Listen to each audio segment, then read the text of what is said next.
Ladies and gentlemen, welcome to the channel. You know who it is. It's your boy, World of Wrestling, here today to discuss about WWE Smackdown, February 17, 2023 review. This was actually a pretty damn decent show. Sami Zayn closed the show off with an exploding crowd. He didn't say a whole lot of anything, kind of got a very ruckus crowd cheering for him nonstop, going ole, ole, ole, ole. And it pretty much ended with him saying that in tomorrow night at the Elimination Chamber, he will be winning and taking down Roman Reigns with Montreal, going up against Roman Reigns with him. And that's pretty much what he had to say in that promo. Very excellent promo. For what it was, the crowd made it absolutely wonderful. Very enjoyable to watch. And I was very happy. I was getting goosebumps just from the reaction of Sami Zayn and how he felt from the crowd feeding off of him and lighting a fire under his ass to want to go ahead and win those world championships. We also had Bray Wyatt on the show. Bray Wyatt had some involvement with the show, with the Top Dollar and with Hit Row, the real shitbag group that is probably one of the worst things on WWE outside of the Maximum Male Models. Maximum Male Models are probably the worst. They're second worst. And Hit Row was eliminated by Uncle Howdy and Bray Wyatt. So apparently Uncle Howdy is a separate entity. I'm not sure if that is going to be the case forever, or this will be the case later on in the future, that they become one entity later on as the storyline develops. But right now, Uncle Howdy to me is like a shadow of Bray Wyatt following him everywhere he goes. Why originally Uncle Howdy attacked Bray Wyatt makes no sense to me, but I think that was more knocking some sense into him, and now he and Uncle Howdy are one, while we see someone playing Uncle Howdy, but we will see Bray Wyatt as Uncle Howdy and becoming one person under one character. That's what I think we're going to see somewhere down the line. But after they attacked the Hit Row, one of the worst things going on TV outside of Maximum Male Models, Bray Wyatt went ahead and made the announcement that whoever won between Brock Lesnar and Bobby Lashley at tomorrow's Elimination Chamber, he will be challenging them at WrestleMania. So obviously they've already given away the end result of this matchup between these two. Brock Lesnar will be winning this match against Bobby Lashley, and Bray Wyatt and Brock Lesnar will go one-on-one. My thoughts on that. Do I like it? Sort of, but not really. I mean, it would be a huge victory for Bray Wyatt over Brock Lesnar. This is a match that we never got to see in 2016 at Roadblock. They were supposed to go one-on-one, but unfortunately there was an injury that occurred to Bray Wyatt, so he was unable to perform at the event, and they did a 3-on-1 handicap match where Brock Lesnar won in dominating fashion against Luke Harper and Eric Rowan, along with Bray Wyatt. And Bray Wyatt really didn't do much of anything. So him and Bray Wyatt will officially now go one-on-one, and I think that's the reason why this match is actually taking place. Another backstage segment that occurred on the show. I'm not really doing this in chronological order. I'm just doing this based off of memory of the different talk segments. We also had we had Rey Mysterio having a conversation about his interaction with Santos Escobar. Santos Escobar and Rey Mysterio have earned respect for each other, and they both have respect a lot for one another. In this video that they showed before they went back to Rey Mysterio getting ready to talk, and then all of a sudden Karrion Kross shows up again. Karrion Kross apparently is trying, I think in some sense, trying to convince Rey Mysterio to grow some fucking balls and kick his son's ass for mistreating him and disrespecting him the way he is. Because if you heard the promo, Karrion Kross said, I was thinking about having children, but seeing what you have been going through with your son and how disrespectful he's been to you, it's making me think that me and my wife shouldn't have a kid. Very interesting.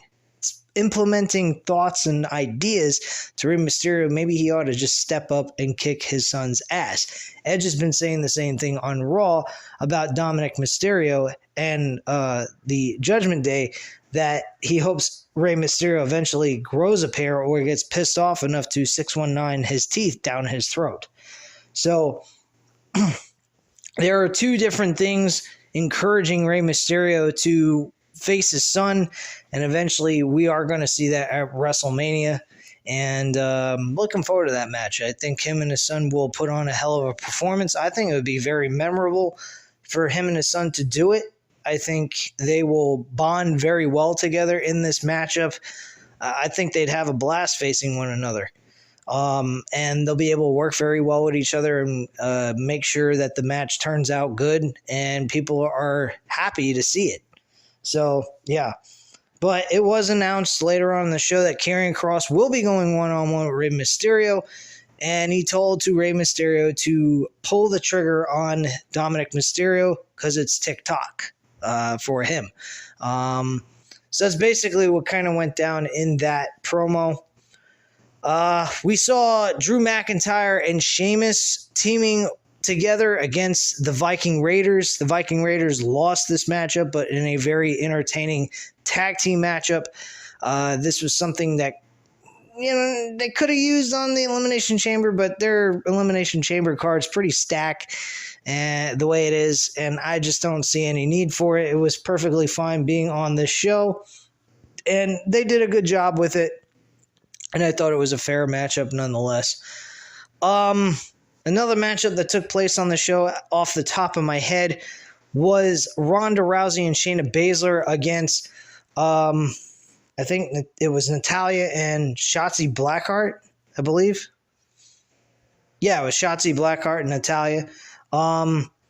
This was a close matchup, but Shotzi Blackheart botched something in this match. She almost injured Ronda Rousey really bad. Not that I think anybody gives a shit, but she went ahead and suffered a severely bad DDT on the side of the apron, and her head really smashed right into it, hoping that she did not get any serious injury from that, and she just was able to sell the shit out of it.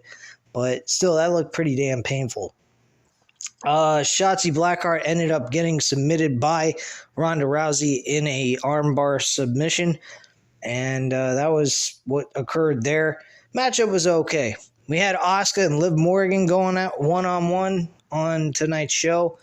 This match was good too. It was okay. It was very enjoyable watching these two. Carmella was not bad on the commentating with Wade Barrett and Michael Cole. I think they were great, the three of them, interacting with each other. Wade Barrett having arguments with Carmella, and Carmella standing up for her husband, saying he's a better color commentator than Wade Barrett. So I thought that was pretty funny.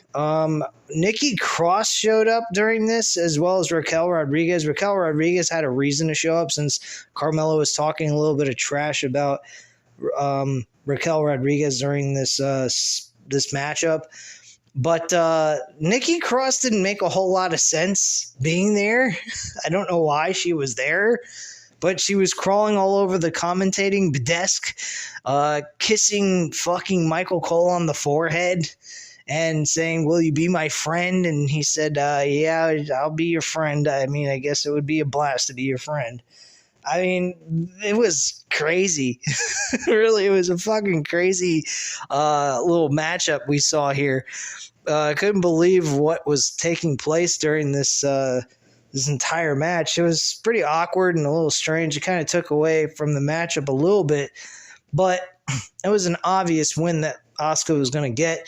Asuka is winning this Elimination Chamber without question. Anybody thinks otherwise, they're fucking crazy. I mean, the only other person I think could possibly win this is Raquel Rodriguez, but I don't think they're going to go in that direction because Raquel Rodriguez is not an established name yet to actually be heading into a WrestleMania pay-per-view over a major women's championship. So I think Asuka is the proper person to go with. It gives Bianca Belair to show off in a highlight matchup at WrestleMania on the card against a big name like Asuka, like she has been in the last 2 years, going into year number 3 at WrestleMania. She's beaten 2 of the biggest names, Sasha Banks, and she beat fucking Becky Lynch last year. So this time around, she is the champion defending it at WrestleMania. So this is a little different for her. And Asuka, she has not had a big moment at WrestleMania yet in her career. She has lost every single time, I believe. And this would be a humongous moment for her to actually pick up a victory and win the Raw Women's Championship against a woman who has held the title for quite some time. I think a year now. Yeah. Because she won at WrestleMania 38, and she has not lost it since. So she's had the title for a full year. I think her losing the title to Asuka would be a nice change of pace. And then Asuka getting a run with this championship finally that is actually meaningful, that people are going to remember her by, will be a very smart decision by WWE's part on Asuka booking-wise. Gunther defended his Intercontinental Championship against Madcap Moss. Madcap Moss showed a decent performance here with Gunther/Walter. I enjoyed this matchup very much, but Gunther picked up the victory without question with a powerbomb pinfall, and he went away with the championship, retaining it. There's been talks going on and on the internet about Gunther losing the Intercontinental Championship at Mania in a triple threat match with Drew McIntyre and Sheamus winning the IC Championship. I honestly feel that Gunther should remain champion until WrestleMania of next year. I think Sami Zayn should be going ahead and chasing after the World Championship throughout the entire year of 2023, and then winning the Royal Rumble in 2024, and then Sami Zayn winning the World Championship at WrestleMania 40. That's what I think should happen. But right now, I don't think this is the story for him to be involved with right now because of the fact that it also interferes with Cody Rhodes and leaves Kevin Owens out of the entire picture for WrestleMania. So these two going at it at WrestleMania against the Usos for the tag team titles would be perfect. And I believe the tag team titles should be the main event of night one. Without question, because Sami Zayn and Kevin Owens against the Usos is going to take a lot of attention off of the World Championship, the main event for night 2, if they're both on the same night. So I would not book these two matches on the same night, honestly. I think that these two stories are extremely important, and having them both on the same night might take away the excitement away from the other. So honestly, I think that they should be separated from one should be on night 1 and the other one should be on night 2. So that's just my viewpoint on that. So yeah, guys, that's pretty much all I have to say at this time. This is your full-blown review of what happened on the show. Not a bad show, pretty damn good go-home show compared to Raw.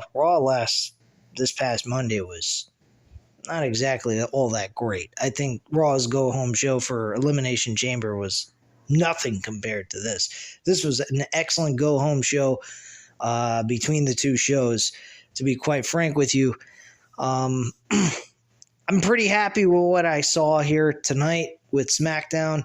Not a whole lot of complaints. And I thought it was a pretty damn decent show. So at this time, guys, you know what to do. Hit the like button if you like the video. Hit the subscribe button if you're not already subscribed to the channel. And leave a comment down below. I'll definitely get back to you on that. And I thank you guys very much for watching.